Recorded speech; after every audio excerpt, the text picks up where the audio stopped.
So first and foremost, the most important thing for me to say to her was that irrespective of whether or not I wanted to make a point about diversity, equity, inclusion, if I was an actual model that was in this campaign and I heard Candace say, like, what is this? I would probably be offended. And so I apologized to her because I was like, this actually was not about you.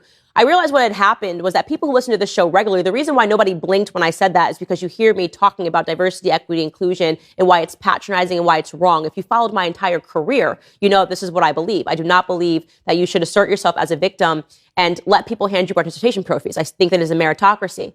But if you do not follow this show at all, and all you see is this 5-second clip about a Skims ad, and we don't go deep into diversity, equity, inclusion things, it's like, Candace must hate everybody who's in a wheelchair, which is obviously pointedly ridiculous. And so I said to her, no, this is a regular beat on my show. I always talk about the harms of diversity, equity, inclusion. And this particular ad, clearly I was wrong because it quite literally was designed for people that were disabled. And so the most appropriate models would have been people that were disabled.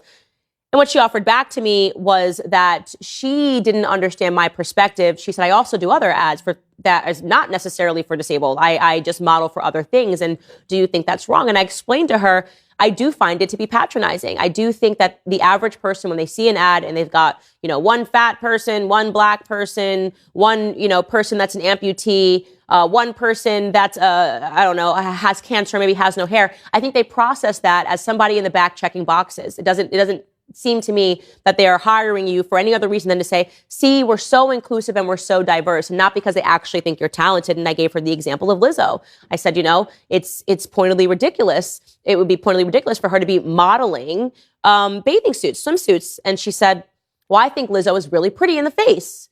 And I offered back to her, you qualified that by saying in the face for a reason. There is such a thing as objective beauty, as something that is aspirational, something that I am not. I remember meeting Scarlett Johansson one time and I was blown away by how beautiful this woman was. She is genetically blessed. And she said, well, I don't think it's wrong to include other people. And I said, I think it's patronizing. We all know that Lizzo should not be modeling bikinis. We know that there is something wrong when Lizzo is twerking in a thong on a basketball court. Candace Owens, you really are the biggest clown. Not that I believed your apology, but I told you to apologize to the entire community, which you'll never do because you're too shallow. You've built your own community on being mean and trying to bring people down for clicks. It's disgusting. How dare you talk about cancer patients and people with disabilities and burn victims and bodies of all different shapes and sizes. You do no research and you have no journalistic integrity.